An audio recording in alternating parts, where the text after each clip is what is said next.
Hey everyone, we're a couple minutes early and we're just making sure that everything is working, but we will launch in a couple of minutes.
Welcome. We're going to wait a minute or two for those just getting on.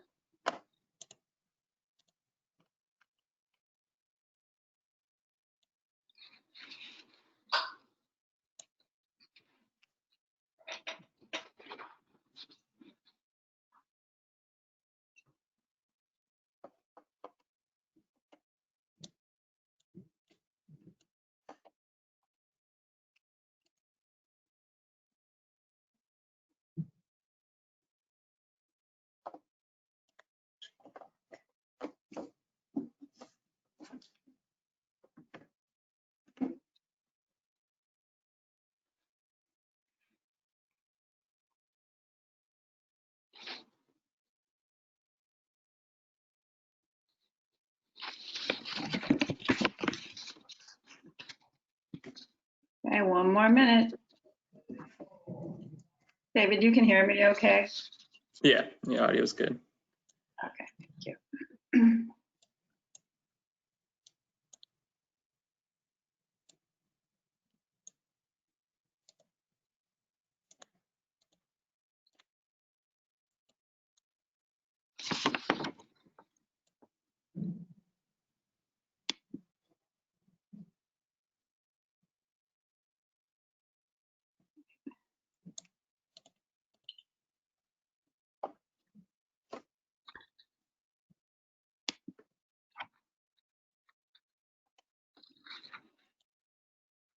Okay, everybody. Welcome to our webinar, Trees Are Essential, Intro to Urban Forestry 101. Thank you for giving part of your afternoon to what we think is very important. I am Nancy Hughes. I'm the Executive Director of the California Urban Forest Council, and we focus mainly on education, advocacy, and large-scale regional tree plantings, mainly in undersourced resource neighborhoods across California. We envision thriving and prosperous California communities transformed by healthy trees and green spaces. Our mission is advancing investment in urban and community trees, parks, and green spaces through education and outreach, community-based activities, and collaborative action. Today's webinar will introduce you all to urban forestry, the benefits of trees, and why it is so essential to properly take care of them. During these challenging times, it is important that we are demonstrating to local decision makers the importance of healthy urban tree canopies and green infrastructure to support the public's physical and mental health and well-being. We can't cover all of what urban forestry entails in an hour, but we hope to support you with good tools and enhanced knowledge. We captured a number of useful resources that can be accessed on the handouts tab of the webinar. At the end of the webinar, there will be a brief 5-question survey along with information for accessing your ISA continuing education units. And now I'm going to pass it over to David Panetta, Grants Manager on several of our projects, along with Liz Velarde, who is Program Coordinator for the Cool Parks project. And Liz will manage the chat box for you. We will hold questions till the end other than those that are particularly pertinent at that moment. Once again, thanks for joining us. We hope we are demonstrating that trees are essential. Thanks. Cool. Thanks, Nancy. So I'll get started with today's webinar and today's topic. Let me get going right here. Okay. So today is an introduction to urban forestry. We're going to be going over some of the topics, like Nancy said, that we've deemed important and relevant, and that then provide resources to, further expand your guys' knowledge in urban forestry, tree benefits, and all that good stuff. So like Nancy mentioned, I work over at West Coast Arborist, and we're one of the project partners in the Invest from the Ground Up campaign. Also, to reiterate some of what Nancy already stated, there is a handouts tab on the webinar, and a lot of the resources you see today will be linked right there if you guys are interested in learning more or seeing how this information relates to the cities and communities you live in. All right, so we'll get going. Some more housekeeping items. There will be polls throughout this webinar.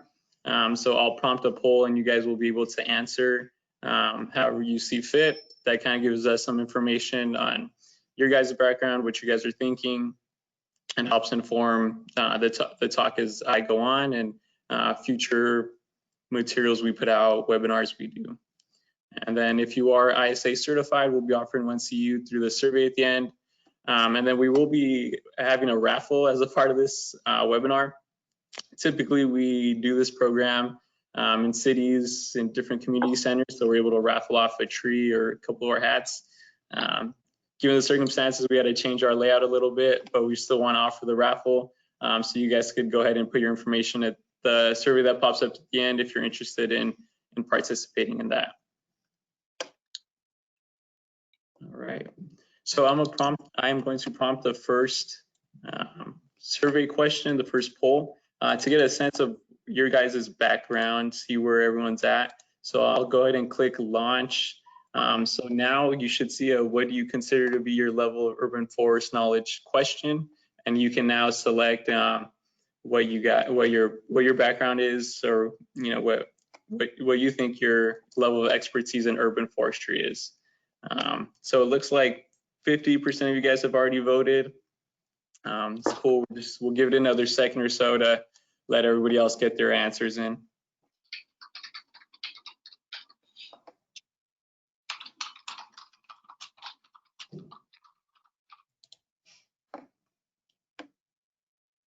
All right, so I have 68% of you guys voted, 70%. I'll wait on a few more.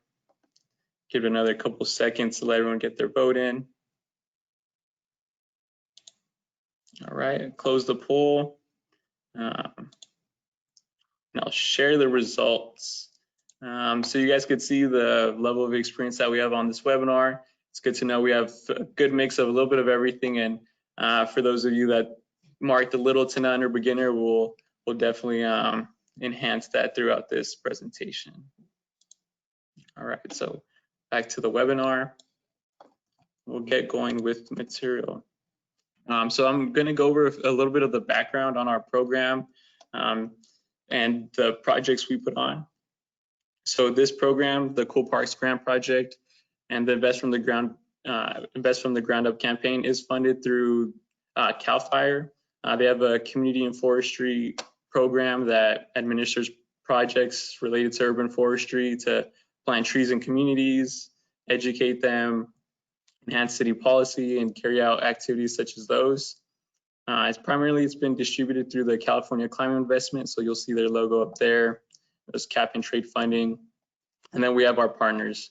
So of course, the California Urban Forest Council, West Coast Arborists, which is the company I'm a part of, and Western Chapter International Society of Arboriculture. And we'll get more into who the ISA is later in this presentation, but they're a member of, they're a group of arborists interested in furthering the practice of arboriculture, setting standards, and disseminating information. All right, so yeah, we'll get into a little bit of the partners right now. So you have California Urban Forest Council, or CUF for short. They're a statewide nonprofit that's involved in connecting people related to urban forestry, among other things, as Nancy mentioned. And then with WCA, which is the company I'm a part of, we're a public agency tree management contractor working in cities all throughout the state of California. So you'll probably see our trucks out there during the day trimming trees, hopefully planting more trees than you see removing, performing activities such as those. And then Western Chapter ISA. So like I mentioned, they're a member-driven organization dedicated to tree care and arboriculture. So our projects, we've planted and educated communities all throughout the state. So down in the San Diego region, all the way up to Sacramento and the Bay Area. But as you can see on this list, it's primarily been focused on LA County and Orange County, of where we're planting trees and carrying out these programs. And then also, since we've started these projects back in about 2015, we've partnered with over 30 community groups, just really getting invested in the communities we work in, accessing existing volunteer resources, and partnering with communities that are interested in improving their community by tree planting and educating about urban forestry. So pretty neat assortment of different groups we've partnered with.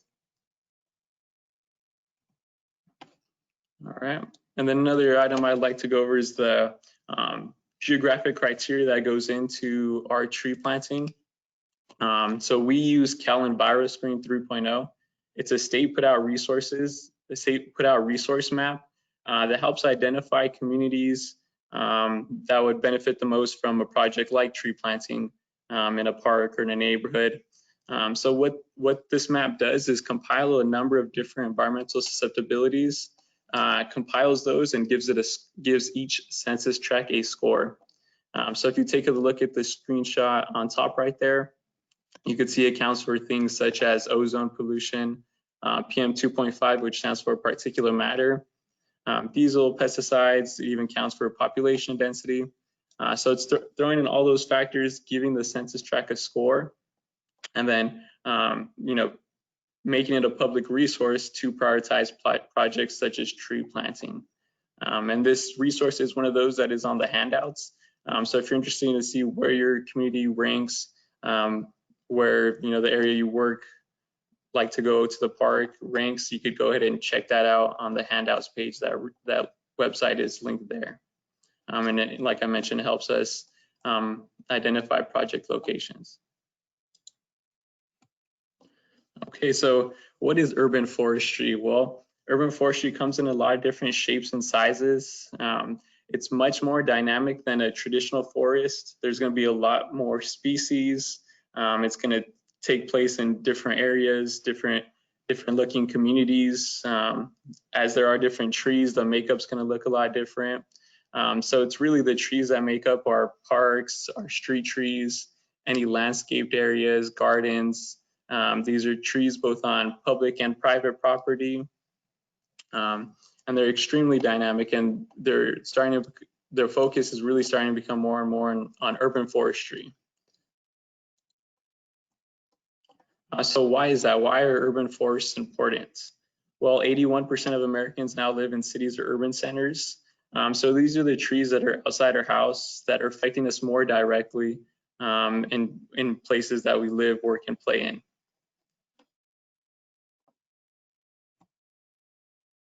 All right, so the next bit of this talk is going to go into tree benefits, but I'm going to go ahead and launch a another poll just to get an idea of what tree benefit is most important to you.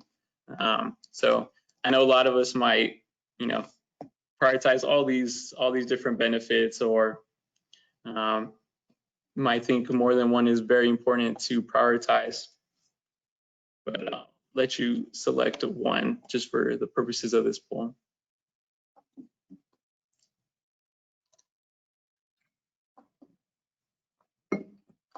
All right, so it looks like almost half of you voted, more than half.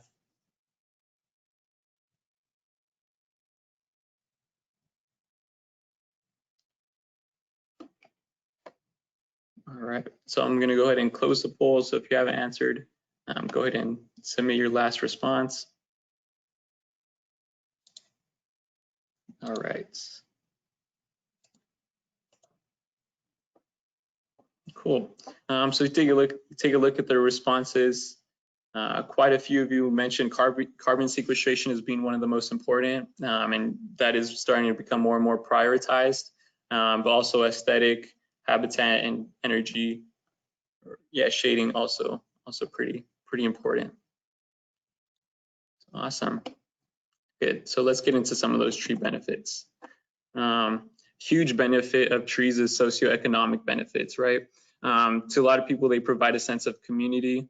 When I think of trees and providing that sense of community, I think of jacaranda trees.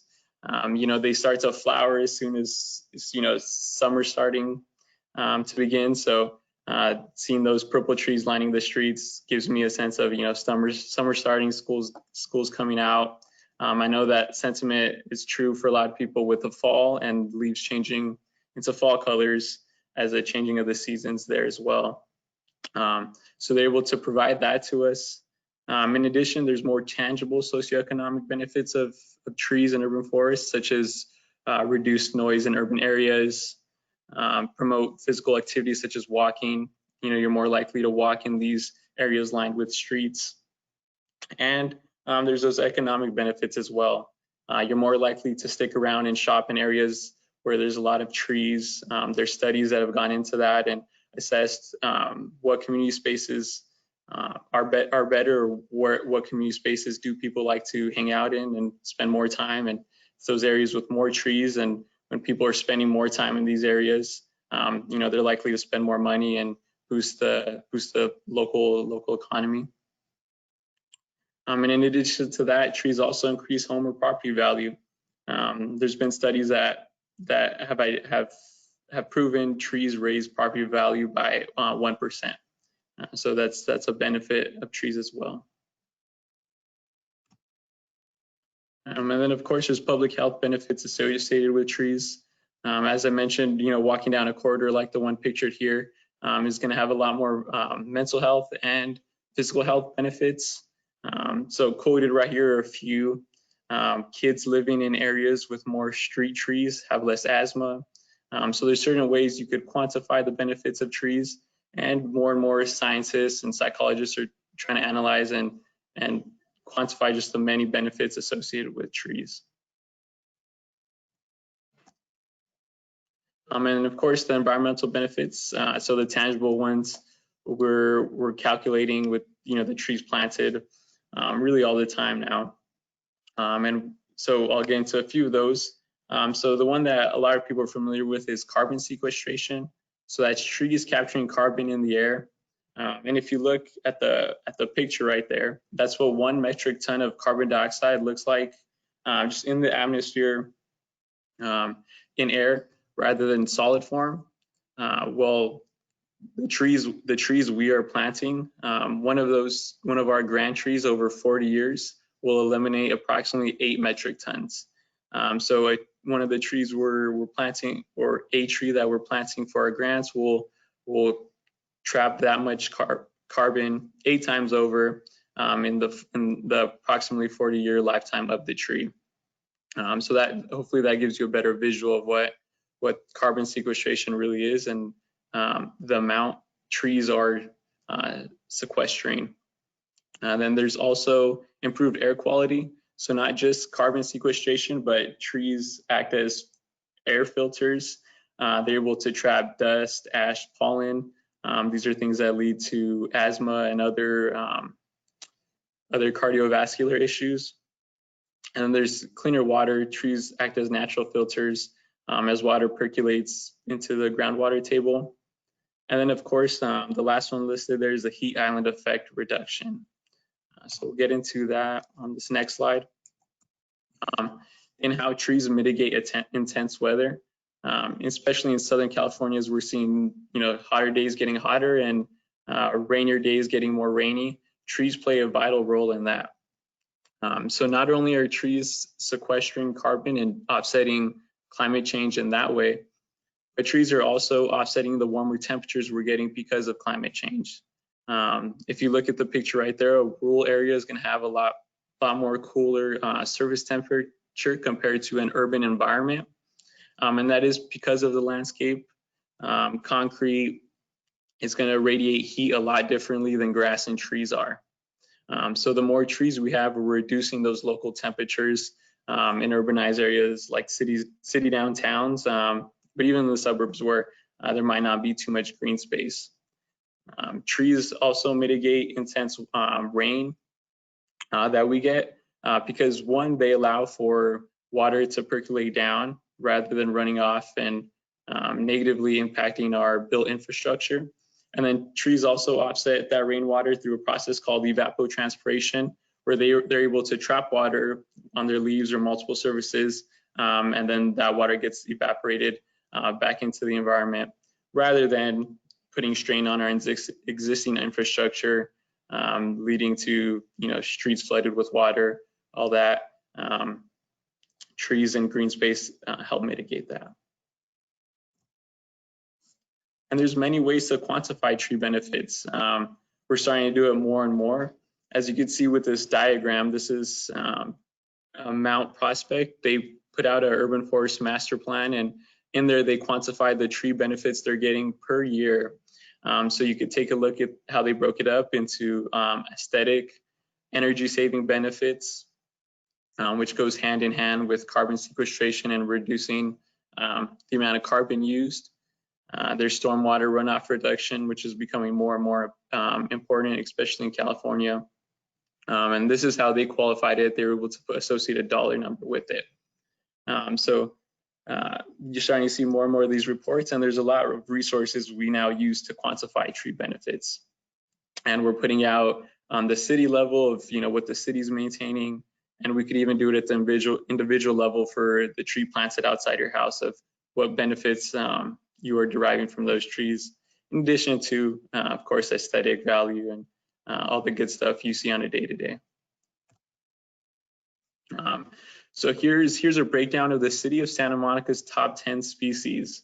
So this appraisal comes from the American Society of Consulting Arborists Guide for Plant Appraisals, and this data was pulled of May 2020. So you could see the value, the estimated value of all these trees, and these are just public trees. So these are only trees that the city maintains. These are not trees in parking lots. These are not trees in people's front or backyard. These are trees that just the city maintains. And if you could see the total value of the trees, that's almost $180 million. So that's a city asset that's $180 million. And one thing to also note is that this is a growing asset. So this is one of the few assets a city can own. And if they maintain it properly and do all the right management activities, this asset will grow in value. So there's not that much out there with such a unique characteristic of growing in value as it's managed properly, and you're able to maintain a healthy urban forest. You're also getting a pretty good return on the management costs like trimming associated with it. One thing I would also like to point out is the estimated values. So you see that the #1 tree here planted or existing in the urban forest is the Mexican fan palm at 4,000. And the Indian laurel fig is coming in at almost 3,000 trees in the urban forest. But the estimated value of the ficus tree of the Indian laurel fig is greater than the Mexican fan palm. And that's because the way these values are quantified, accounts for the tree benefits, how large the tree is, both in height and diameter at shoulder height, and those co-benefits. So even though fan palms are really nice to see, and they're very characteristic of Santa Monica, those Indian laurel figs are providing more of a benefit. So trees help cities meet their goals in a number of ways. Excuse me. Every city is required to have a climate action plan, every city in California. And within those climate action plans, there's GHG and ecosystem goals. So GHG standing for greenhouse gas, and efforts to reduction, whether it's whether it's having vehicles using less gas and traveling shorter distances, or switching to electrical cars. But another way to help reduce those GHGs is tree planting. Also, every city has a general plan, and in their conservation and environmental justice elements, trees can be outlined as a way to benefit the community and a part of the long-term vision. And then, of course, if some cities have urban forest master plans or some sort of plan specific to trees, there's canopy cover goals that outline a baseline of what canopy cover do we have right now and how do we want to increase that over the next couple of years. And I'll share a canopy cover resource in a couple slides here. These are how trees are helping cities meet their goals. So how do we get the numbers we're looking for? How do we quantify that? So if you could, we use a software or suite called iTree. It's a U.S. Forest Service resource that they help put together with Davey, Tree Care, and a few others to really quantify what trees are doing. So we primarily use one called iTree Planting, and I'll get into a little bit more of what those are in a minute. But I quantified what these 3 trees are doing over 40 years, and you could just take a look at the cross section of all the benefits associated with trees, and that are calculable. We could really punch in the numbers. This resource takes in consideration how close it is to a building, how old that building is, to kind of hone in on electricity savings and fuel savings, and then other things that factor into the geographical area, such as ozone pollution that you see is being removed there, the nitrous oxides, and so on. So these were 3 trees that I ran for the city of Anaheim, or that were planted in the city of Anaheim. The first one being a Canary Island pine, second's a coast live oak, and then we have a Coluter right there too that we ran the calculation for. So these are benefits for pollution reduction, water runoff mitigation, offsetting urban heat island effect. All those trees are playing a role in offsetting. So here's the other tools on iTree. iTree is pretty awesome for assessing and managing forests in communities. Whether if you're looking to prioritize a planting area, you could overlay a bunch of different factors, or even if you want to just quantify the benefits of the tree planted outside your house, you could do that through iTree. It provides a bunch of resources for everybody just interested in finding more about their neighborhood trees, or if they're putting together a planting project and want to put together a plan in place. iTree is definitely a good tool to do so. All right. So this next section gets into tree-specific plans, but before we get into that, I'm curious to know if the city you live in has any of those plans listed. So I launched the poll, and go ahead and select the plans, or if you're not sure, go ahead and click on none or I'm not sure. But just to get an idea of the plans your city has in place relating to trees.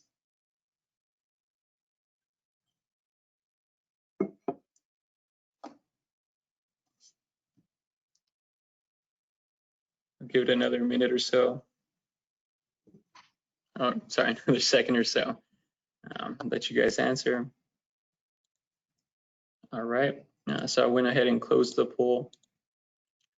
share the responses. So it looks like quite a few of you aren't sure if your city has one or your city does not. So that's interesting to know.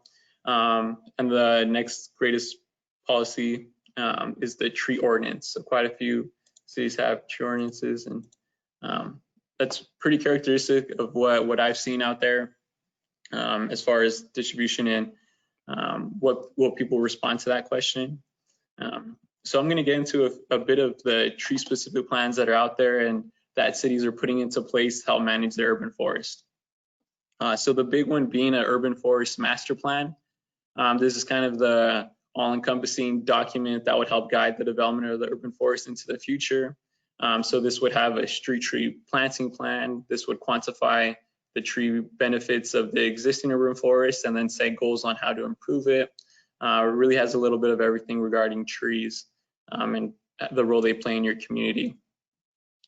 There's other plans such as a street tree plan. So this plan is for all trees planted on public streets and spaces, so parks, streets, all that. You can see a snapshot of one, that picture on top. That was for the city of Hawaiian Gardens, and they wanted a plan to help them plant trees and put that in place. So that kind of outlines what trees are going on, what streets of the city, and it really streamlines the process of planting, and you're able to set these goals in terms of canopy cover or pollution mitigated, and then use these plans to do so. And then of course there's tree ordinances, like quite a few mentioned that your city has. Yeah, so I encourage all of you to really look and see what your city has in place. Just get an idea of what their tree policy is and what they're doing to hopefully improve the urban forest.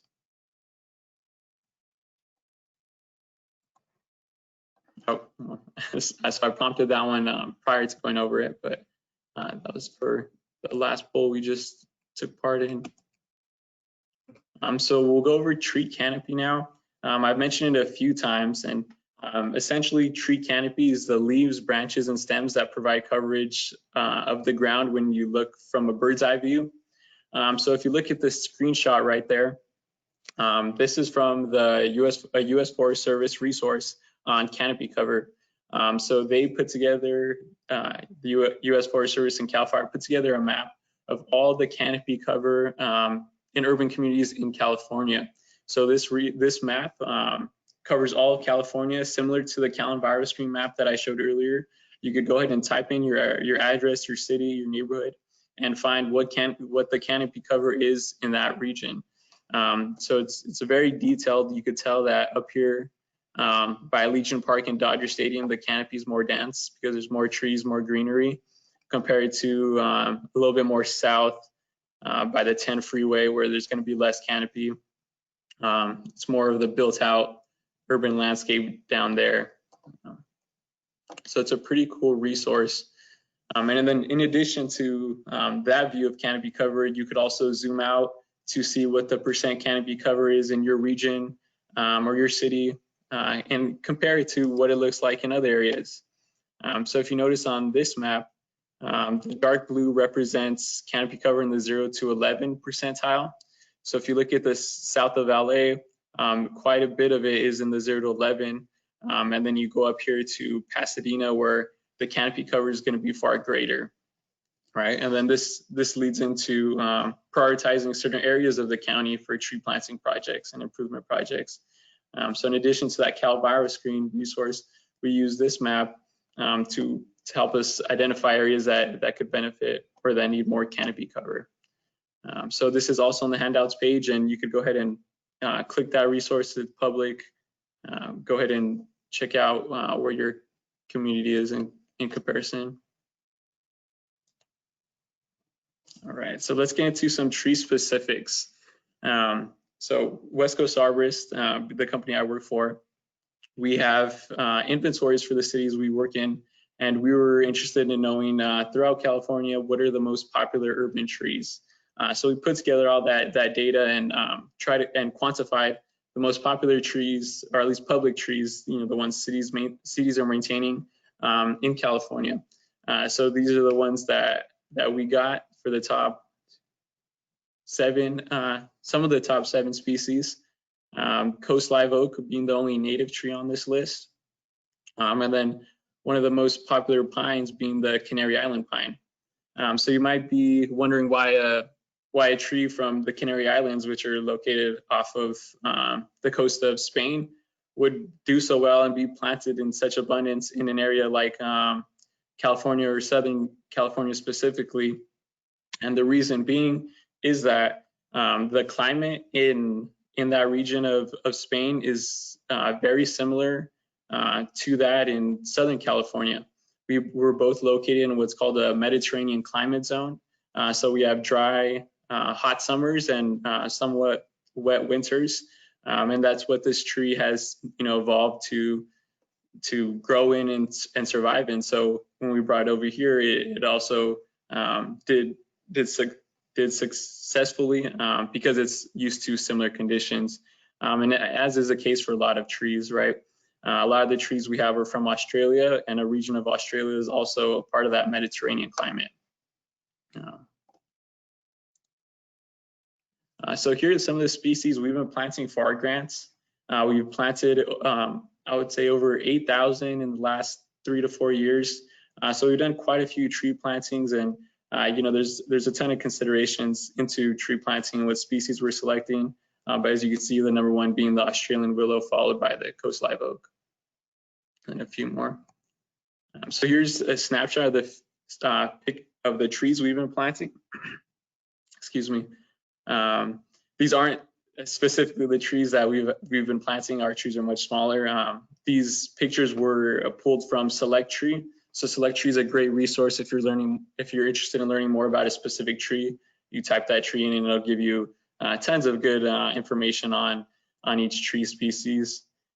So we pulled those pictures and we put this together just to give you guys a visual of what the trees we're planting look like.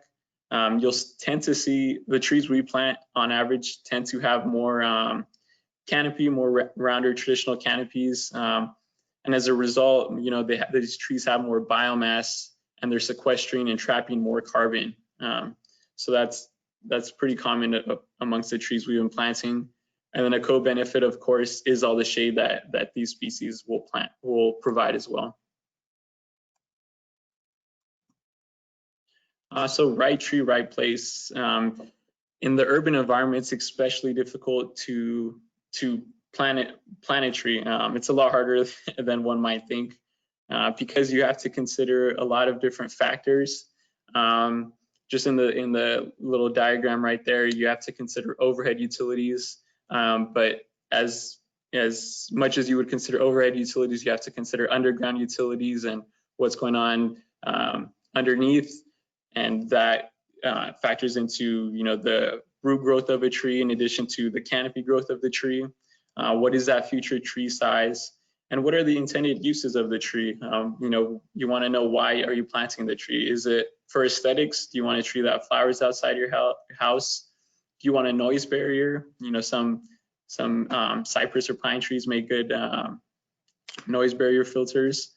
So you want to consider those when you're planting a tree. And then also irrigation. How is the tree going to be watered, and how is it going to be cared for in the long term, in addition to just right now when it's on average a smaller tree? Do you have the capability to care for it in the long term? Those are all considerations that people take into consideration when they're planting a tree for their property, but also factors into the trees we plant, citywide and locations in parks and parkways and medians. All very important to think about. Right. So I'm interested in if you guys care for a tree. So I went ahead and opened the poll. So if you could please select your answer, just to get a pulse of the tree care you guys do, if any. So I'll give it a couple more seconds. Let you guys vote some more. All right, I'll close it now. Share. All right, so this is awesome. This is far more people than I expected that care for or own multiple trees. So that's really awesome. We'll provide more resources on that. Because this discussion is more on urban forestry, we wanted to focus on what trees are, on a larger scale, but that's good to know. So maybe for future webinars, we go into specific tree care. Awesome. Awesome. So back on the presentation.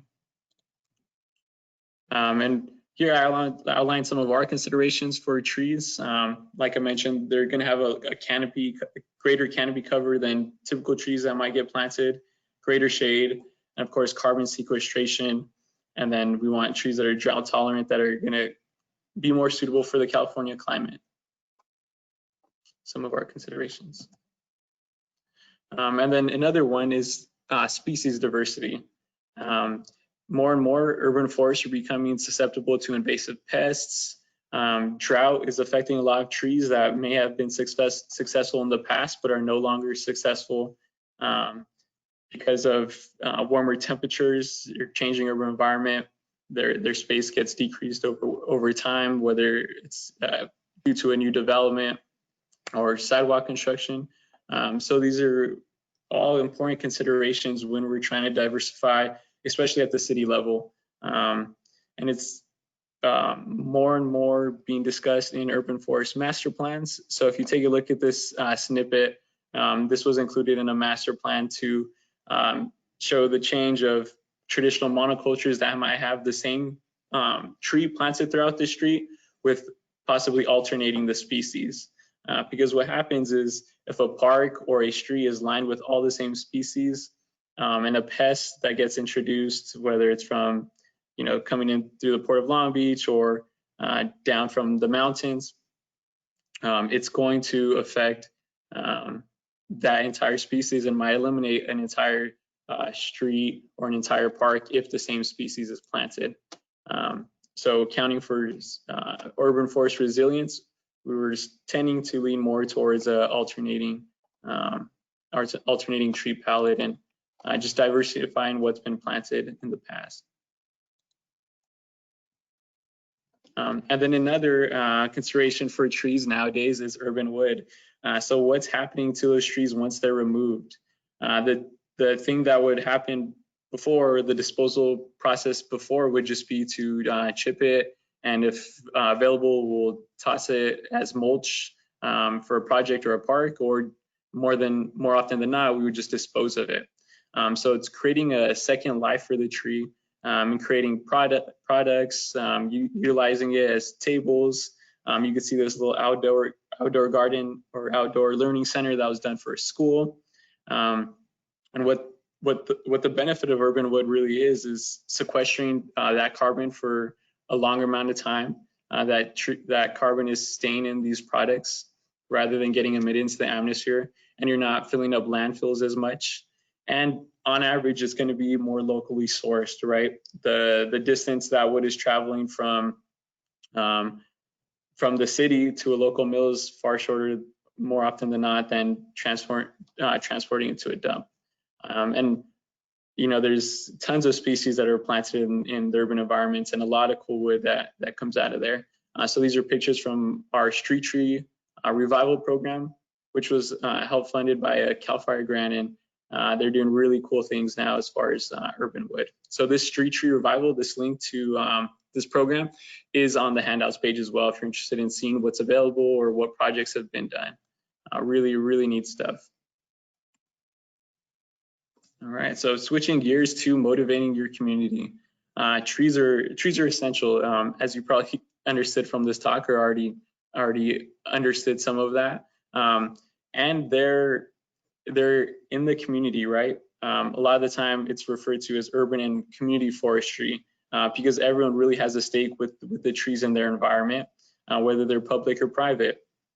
And another thing to mention and to hit home is that it takes a lot of hands to plant trees. That's why I like this graphic so much, as all these hands are making up a tree, because it takes a lot of different levels to get a tree in the ground, which a lot of people do not see. It requires city funding. It requires the staff team and the contractor, the city crew to select the species, to identify locations, to consider right tree, right place. And you know, oftentimes too, it must consider the resident or the person living adjacent to the tree to ensure that you know they're watering it for establishment, which is a model we use in our program. But it's a lot of different people that care for these trees and you know ensure that these trees get funded, and after they're funded to plant, they're maintained in the long term. So a lot goes into it, and it's really a area that the community has vested stake in and can play a role in swaying. Okay. So I just want to hit home the idea of speaking for the trees. Really, there's not much tree benefit if proper care is not being done, because in those cases, the cost or the risk associated with trees will outweigh the benefit if the city's cutting back budget, if there's not the proper care being done. These trees are going to become more of a risk and more of a cost than they are a benefit if the city or if the agency is not maintaining trees correctly. So it's important to consider that and to advocate that, especially with the current circumstances going on right now. A lot of tree budgets and urban forestry plans and programs are being put up at the chopping block, and it's scary to see just because, you know, as an arborist, as someone in urban forestry, you know, I'm in tune with all the benefits of trees, but also all the risks and the issues that might be associated with lack of care. So I just encourage you, in addition to finding out what policies your city has in program, in addition to that, to possibly reach out to your elected officials, attend a council meeting regarding city budget, to play a role and to comment on those actions being done, especially right now. And there's a lot of existing efforts that you could join, right? So the California Urban Forest Council is one, and you know they're statewide. We have tree plantings all throughout, but there's also the Western Chapter, Cal Relief Tree People, City Plants. A lot of these tend to be more geographic, but again, all these links are provided in the handout if you want to learn more. And this isn't all inclusive. There's a lot that you know we just didn't have time to put on, but are located in different regions of the state. All right. So the last couple of slides, last portion of this program is on arboriculture and urban forestry. So what arborists do and what arboriculture is as an industry and as a profession. So you see that pretty neat picture in the background of a guy climbing a tree, what looks like a eucalyptus, to trim it. So that's part of what arborists and urban foresters do. One is and others on the community engagement side, such as what I do. But there's also the cultivation, management, study of planting, that all factor into arboriculture and all make up what urban foresters are doing and practicing. So the ISA, the International Society of Arboriculture, plays a big role in that. They offer certifications based on level of experience, background, years performing these activities, and test for these certifications. So I think this is important for really anyone interested in the field of arboriculture. Really, it's wide. There's a ton of background, or there's a ton of backgrounds you could come in with and be successful in arboriculture. But also as someone who cares for trees, I noticed that a lot of you guys identified that you're caring for multiple trees, which is awesome. But it does take certified personnel to be able to help you out, to consult, and to perform the work needed for the trees that you have. So I always recommend when you're searching for an arborist to make sure they have one of these certifications, or at least are aware of these certifications and aware of the best management practices, the BMPs that are associated with these organizations, because that'll help you ensure that they're caring for these trees up to industry standard and they're not performing any harmful acts on the tree that would lead to long-term decline, such as topping the tree and that such. So definitely look out for these qualifications when you're having tree work done. So as I mentioned, there's a ton of pathways in arboriculture, whether it's tree maintenance on the private side or if you're interested in working for a city or a county or a public agency, there's urban foresters and tree managers on that end as well. And then of course, there's different avenues that arboriculture could take you in, whether it's utility services, as I showed earlier, the pictures of urban wood, and those groups, those companies are starting to pop up more and more. And then of course, plant healthcare, and performing treatments on trees, putting out arborist reports when a client, whether it's a city or whether it's a private entity, wants to assess their trees, assess the risk associated with trees. That's also a role arborists play.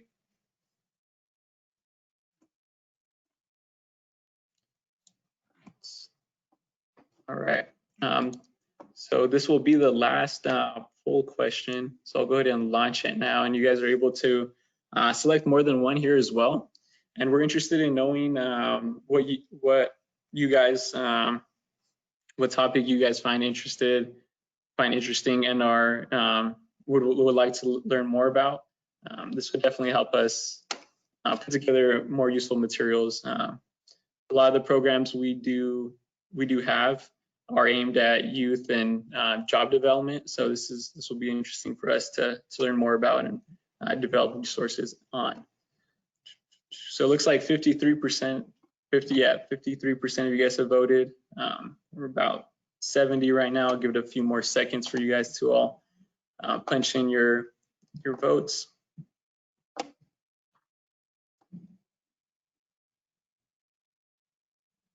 All right, I'll go ahead and close it. I'll share with you guys the results. So it looks like quite a bit of you guys are interested in the community forestry portion of it and the field care. So that's awesome. And then pretty well distributed throughout, which is cool. A little bit of everything. Nice. So with that, there's this ISA career pathways flowchart. So this is a website also outlined on the handout. And it's neat because on the website, you could actually click each one of these and identify it identifies the job description and possible prerequisites for that position. So these positions are pretty characteristic of what you'll see in the private and public entities. So you could click pretty much any of these entry-level positions, and it'll take you to that page and provide resources and qualifications for that. So I urge all of you interested in arboriculture to check that out. Click around and find out which entry might make the most sense for you and where it could take you from there. Pretty neat resource, like I mentioned, also on the handout. All right, and that concludes our webinar for today. We could open it up for questions if you may have any. Another thing I wanted to mention is that on that handouts page, we do have an outdoor experience put together for you guys with Chris Falco. So he's an ISA board certified master arborist, and you saw on that pyramid of the ISA, board certified master arborist was at the top. Right, so this guy has a lot of experience. He works over here at West Coast Arborist and helps out with volunteer events time to time. So he put together a great video, and it's on YouTube on some more of arboriculture and some more of what arborists do on a day-to-day. And it includes topics such as assessing a tree for risk, quantifying tree shade benefits. And there's a section at the tail end regarding nurseries and what he looks for when he's at a nursery. So when you're selecting a tree, it's important not only to select the right tree, but when you're at the nursery to select, the right stock. So he put together a great video there. I encourage you all to check it out. The YouTube link's right here, but I know that might not be easy for you guys to access. So it'll be on the handouts page as well. So I would like to thank you all for joining. Let me get Nancy back on the line for some closing remarks for you guys.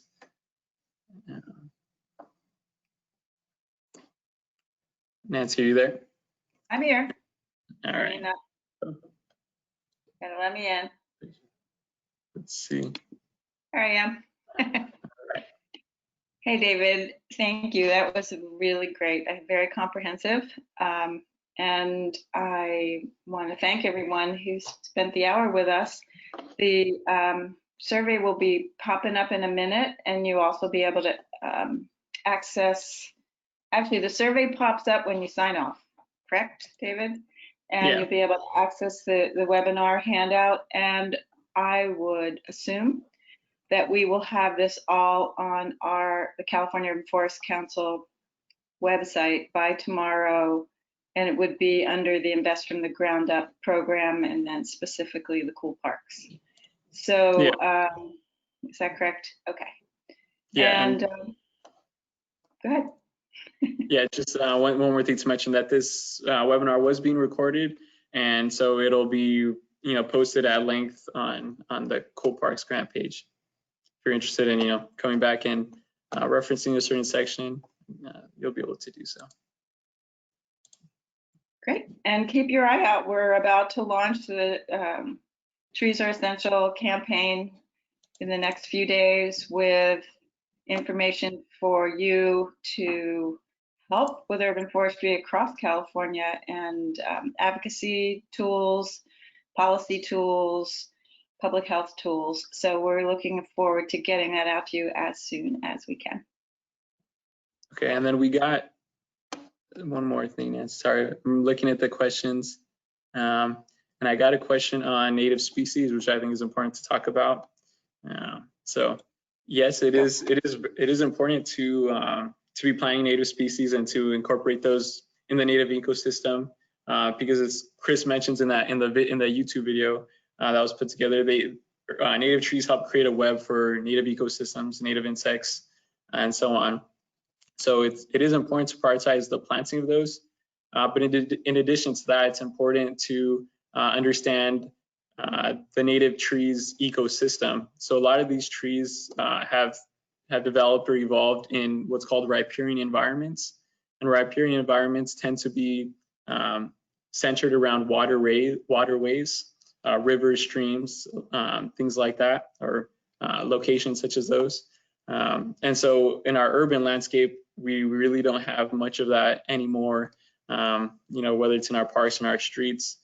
So in those locations, it might be better to consider maybe a non-native tree that's accustomed to those environments. So I hope that answered that question. And then let's see. So we have another question. So it's regarding topping trees in your city, and if there's anything you can do about that. Well, to start answering that question, it's a practice we don't recommend, of course.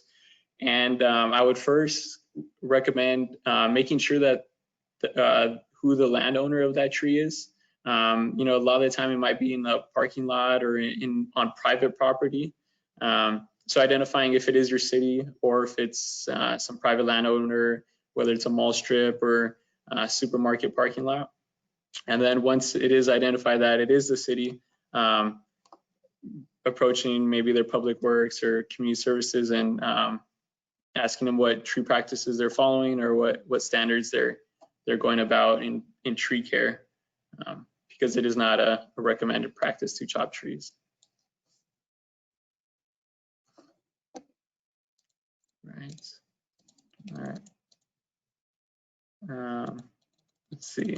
Scrolling through to see if there's any more questions.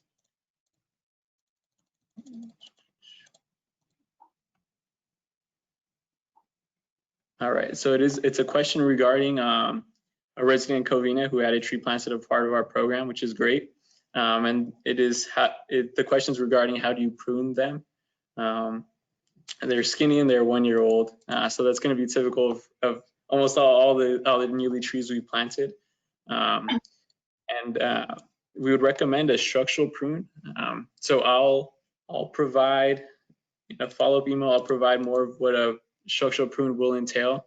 It also depends what the age of the tree is. If it was planted as a 15-gallon or as a part of our private campaign where they're much smaller, that also dictate what we recommend as far as pruning, but it is important to start thinking about trimming and that at a young age. So I'll follow up there for Tom Clark. And I think that's all the questions we had, Nancy. Okay. All right. Well, once again, thank you. And take really good care of yourselves, okay? Cool. Thanks, Nancy. Hey, Nancy and David, just a quick question regarding the handouts. Is it going to be available at the end? It's actually on the side tab of the GoToWebinar page, but I will send it via email to all the attendees just in case you cannot find it. And it will be on the web page too. Yeah. Our web page. Yeah, so I'll send that next few minutes or so. Share with everybody. Cool. Great. Well done. Thank you all. Take Bye. care.